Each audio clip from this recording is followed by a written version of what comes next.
Hey guys, this is Robert, owner of Dailey Woodworks.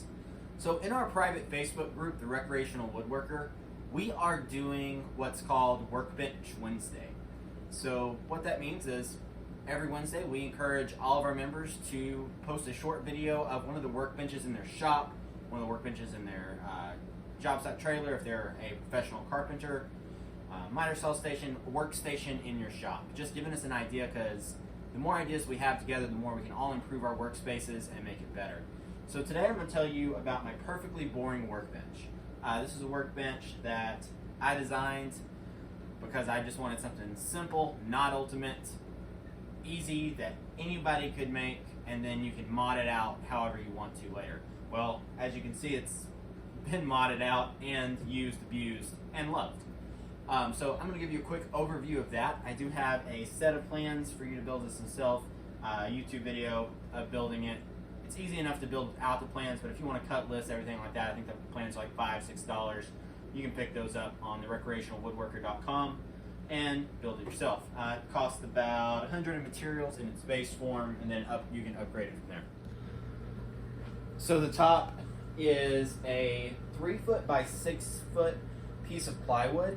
I got that dimension from the Polk work style workbenches that I've built in the past. That is another excellent workbench that I keep in my job site trailer.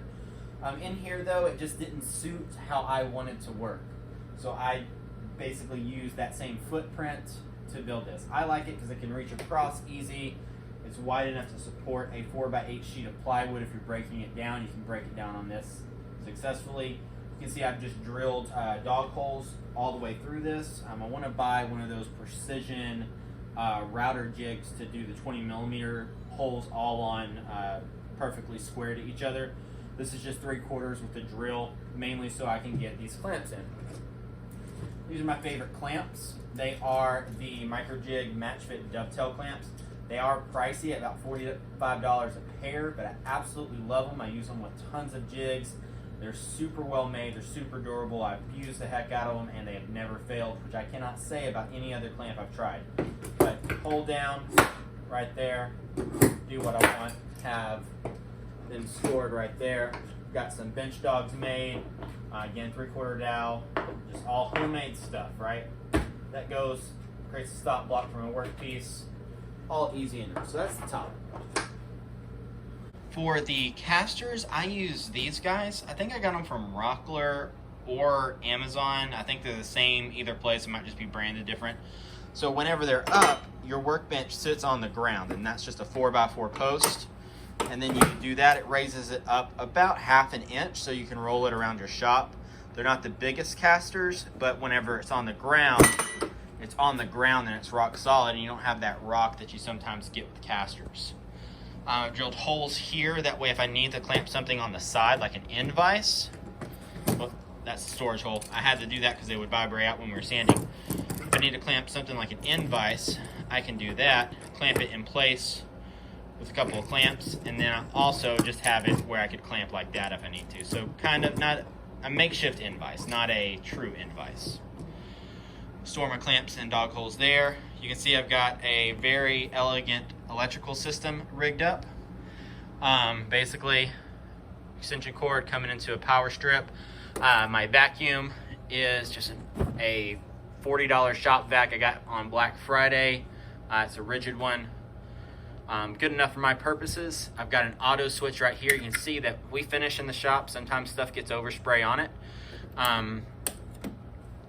There you go, that's on. So that's hooked up to my Festool sanders, and all my Festools get used with this sander. I don't have their vac yet. Let's just work our way this way. I've got my hose bin bay here. I just installed that ledge to keep the hose from going on the floor. That way I can just kind of stuff it in there. And then I elegantly, so elegantly, look at this elegance. I have my Festool plug-it cord, a adapter on my Rockler hose, and that's zip tied together all the way down, so that hose and cord are always together right there. And that works very well. Here I have this will hold 3 of the modular cabinet banks. I have another video on how to make these. All the shelves are the same footprint, but various multiples of height. Everything sits in there. You can see I've got my sustainers. I pulled my Rotex out of the sustainer and just have it in a customized drawer. Any drawer will fit any cabinet in my entire shop. Same thing with my other sander. And then some stuff I keep in the sustainers because that's just the better way to organize it. Over here, same thing. This is just an empty wall. I have my jigs for making my drawers hung right there. It's a great place to put them. And then on this side, it's more just kind of hardware storage. I use these Dewalt Organizers. I spilled some lacquer on that, so that's kind of no bueno. But various hardware, this isn't stuff I use all the time, so it could probably go in a more out-of-the-way place, and I could put stuff I use more often right here. But this is where it's stored. Again, just a little pull-out tray, so I can get everything behind it. Cabinet parts, I try to label as much as possible. Just all my Craig screws, we go through tons of these because almost all of our stuff is pocket hole joinery or domino joinery, or a combination of both. You can see I'm almost out. I normally just buy that like 25 pounds at a time. And then just another little overflow where I keep some furniture feet. That sustainer is actually empty. I'm gonna sell it. And then I just made a little holder for my glue. That way my glue's always where it is. It's color coded because eventually I'm gonna, that's the exact same bench over there. Eventually I'm gonna color code my benches, that way I know that this glue bottle goes on that bench, like a green bench, red bench, blue bench. Yeah, so over here, the exact same workbench in every way. It's just kitted out a little bit differently. Again, I have a surge protector power strip right there.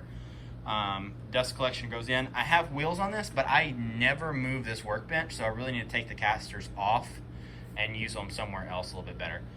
But router table's right there, so I have my router bits. The big router, that's just kind of an empty spot that I use as a catch-all. So if I'm using a tool that won't fit, I can just pull that out, have a little shelf right there to rest my saw on while I'm working.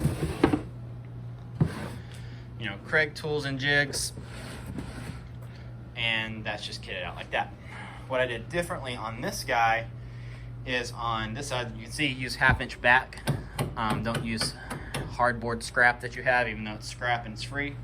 I keep my short tracks right there. I keep my track saw right there, and then I just have little 12-inch deep adjustable shelves that I use for, you know, table saw stuff. Another glue bottle that I use for glue ups right there, and then just other things I keep right there. So that's my perfectly boring workbenches. Have 2 of them in the shop. Technically 3 and 4 if you're going to count variants, but I'll talk about those next time. Thanks for watching, guys. I hope you enjoyed this video. Be sure to go subscribe to this channel, like the video, share it with somebody else, and then 2, go to the Recreational Woodworker Facebook group and join so we can talk about woodworking, shop talk, all that good stuff. Hope you're having a wonderful day, and we'll see you next time.